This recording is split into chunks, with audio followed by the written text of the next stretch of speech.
Namaste. So in previous video we had seen the repository of Purāṇas. We have seen Sarga, Pratisarga, Vamsha, Manvantara, Vamshanucharita as a 5 characteristics of the Purāṇas. Now in this video we will discuss something very interesting, issues of interest in Purāṇas. So there are many interesting aspects in Purāṇas which will interest all the disciplines.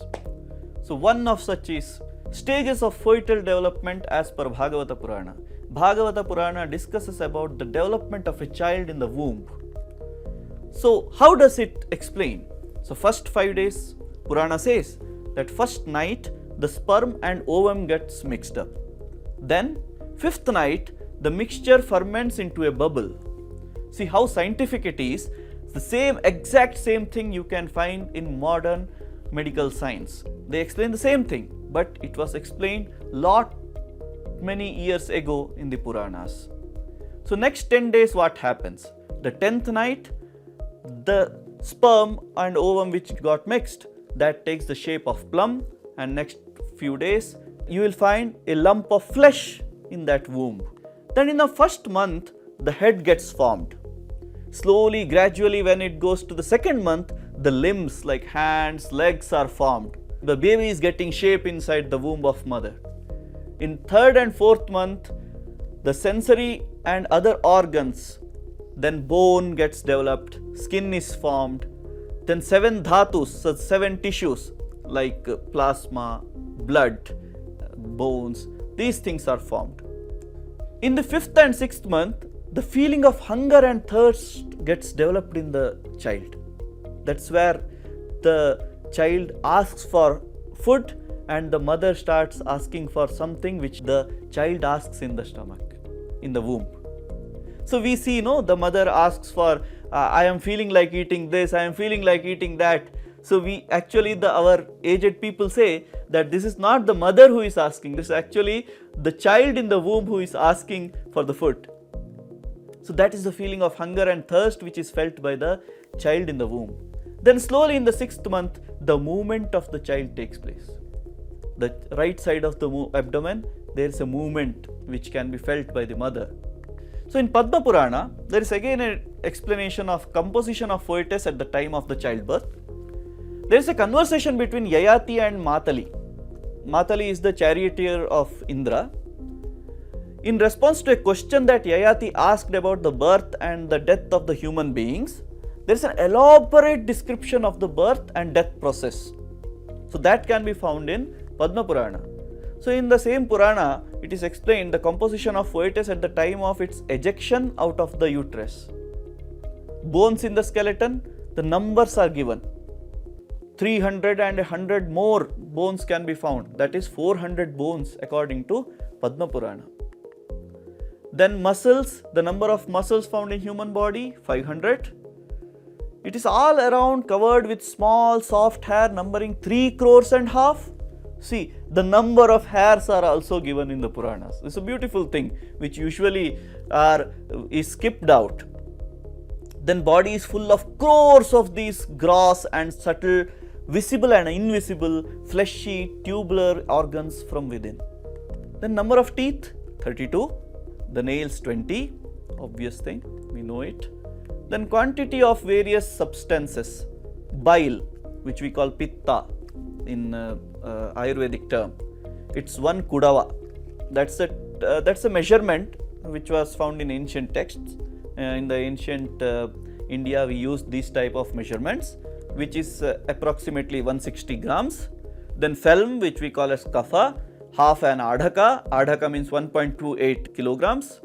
Marrow, these all things are found in a body. Okay. Marrow, 5 palas, 200 grams, and the buttocks are half of it.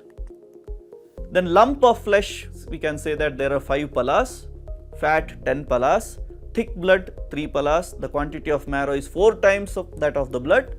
Semen, half of kuduva. So kuduva we had seen earlier that kuduva is 160 gram. So half of kuduva means 80 grams. So semen in the body of a man will be 80 grams. When you read Ayurvedic texts, we find that the semen has a very important role in the human life. One, it creates a human.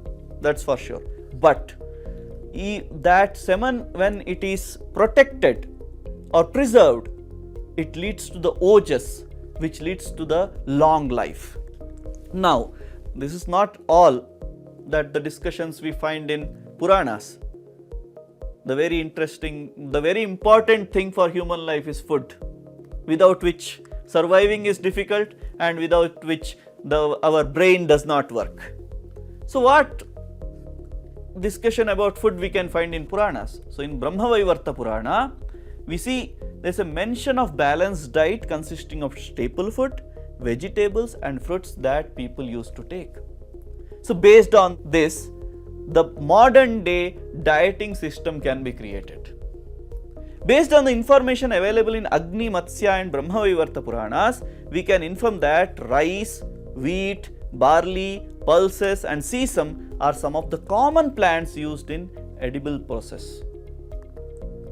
As per Agni Purāṇa, paddy was cultivated on a large scale and people performed religious functions for enhancement of production of rice. We were discussing that social thing and religious thing are getting connected. Here also we can see the religious functions are conducted when the paddy was cultivated. Matsya Purāṇa mentions 18 varieties of rice. Can we imagine 18 varieties of rice? Yeah, these days we say Sona Masuri itself we have several varieties. In the Agni Purāṇa, there are the mention of tax on profits out of pulse production, tax system. Many economists would want to have the eye on this, that there was a tax system when in the ancient times too, and it was very well driven. It is stated that 1/8 of the produced pulses are paid to the king as a tax.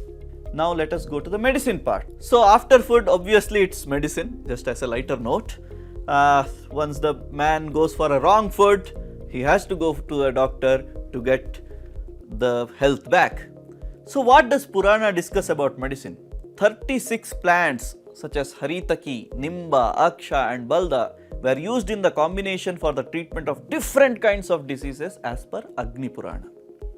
In Matsya Purāṇa, nearly 75 plants have been identified to have great medical value, Mahaushadha. Similarly, as in Matsya Purāṇa, you can see the 75 plants are also explained in Charaka Samhita. Just to make it more interesting, if the people knew that there are 75 plants which has a medicinal value, can we say that there was no laboratory system in ancient India? Because these values are explained, these qualities of the plants are explained in it. So once we understand that when there is a medical value or qualities explained, we can say that there is a possibility of saying that there was some lab system which our ancestors used to find out the medicinal value of these herbs or these plants. So as a part of medicine, according to Agni Purāṇa, the physicians used to treat the mental patients with some plants and herbs such as Hingu, Sarvachala and Vyosha. So not only physical part, even the mental parts were treated using some plants. So that unique knowledge we can find in Agni Purāṇa.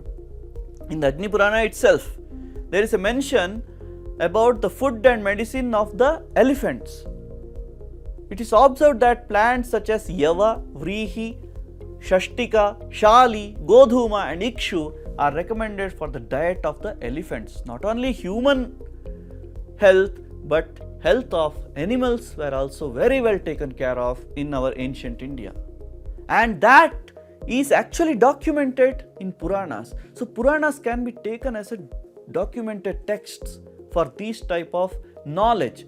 But these knowledge must also be found in the scientific texts in ancient India. What other interesting details which we can find in Purāṇas? That is, another detail is astronomical details. All the basic details of astronomy are specified in chapter number 21 of Brahmanda Purāṇa. All the basic details. let me take some of them. The notion of a solar month and solar year, Rutus, Dakshinayana and Uttarayana, which we call as summer solstice or winter solstice, name of 12 solar months and their mapping to Rutus, equinoxes, and the need of intercalary months in a lunisolar calendar. Also, in Brahmanda Purana, it is mentioned that the two quarters of the east and west are remembered through sunrise and sunset. While it blazes in front, behind as well as at the sides. Where the sun appears rising, it is remembered as sunrise to the people thereof. Where the sun vanishes, it called as sunset to the people there. So Brahmanda Purana also explains about the longer days and shorter nights during Uttarayana and the reverse during Dakshinayana. During Dakshinayana, an account of his rapidity, that means sun's rapidity, the sun covers 13.5 constellations in a day. That's of 12 muhurtas. That's a shorter day. Okay, 13.5 constellations means there are actually 27 constellations which are divided into two. 13.5 and 13.5, you will get 27. That explanation, that detail about constellations and all, we will learn in the chapter on astronomy. After the advent of the northern transit, the day consists of 18 muhurtas. The sun of slow speed transferred 13.5 constellations during the day. He covers the same number of constellations during the night of 12 muhurtas. In Brahmanda Purana's chapter number 22, from verse 23 to 26, there are description of other thoughts too, like seasons, cloud formation, and rain as a phenomena mainly orchestrated by sun. So these type of aspects are also seen in the Puranas. So in this whole video, we have discussed various interesting topics. This is not limited to only these, but there are many other aspects too, which can be discussed gradually. In next video, we will be discussing about Itihasas. Itihasas, Ramayana and Mahabharata. What are the roles they have to play? We will also see the differences between Puranas and Itihasas. So, see you in the next video. Namaste.